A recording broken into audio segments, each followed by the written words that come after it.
சென்னை கோடம்பாக்கம் பகுதியில் வேரோடு சாய்ந்த மரத்தை மாநகராட்சி ஊழியர்கள் அகற்றினர்.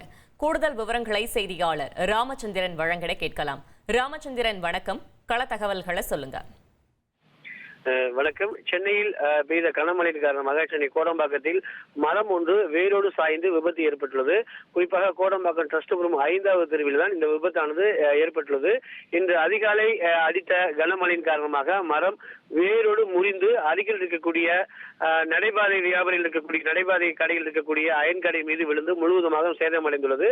அது மட்டுமல்லாமல் மின் கம்பம் மீதும் உடைந்து விழுந்துள்ளதாக தெரிவிக்கப்பட்டுள்ளது.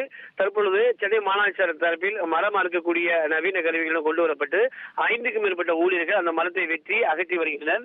இந்த மரம் முழுவதுமாக ஒரு பகுதியிலிருந்து இன்னொரு பகுதியில் சாலையில் விழுந்ததால் போக்குவரத்து பாதிப்பும் ஏற்பட்டது. இதனால் அந்த சாலையை பயன்படுத்தக்கூடிய பொதுமக்கள் நடந்து செல்லவோ அல்லது இருசக்கர வாகனம் செல்லவோ முடியாத ஒரு சூழல் ஏற்பட்டது. தற்பொழுது அதனை மாநகராட்சி ஊழியர்கள் முழுவதுமாக வெற்றி அகற்றப்பட்டதால் அந்த பகுதி தற்பொழுது இயல்பு நிலைக்கு வந்துள்ளது. ஆனால் அந்த நடைபாதையில் இருந்த அயன் கடை முழுவதுமாக சேதமடைந்துள்ளதாக தெரிவிக்கப்பட்டுள்ளது. தகவல்களுக்கு நன்றி ராமச்சந்திரன். உங்கள் தந்திவன் தொலைக்காட்சியில் கருடா தினமும் காலை 6 மணிக்கு காணத் தவறாதீர்கள்.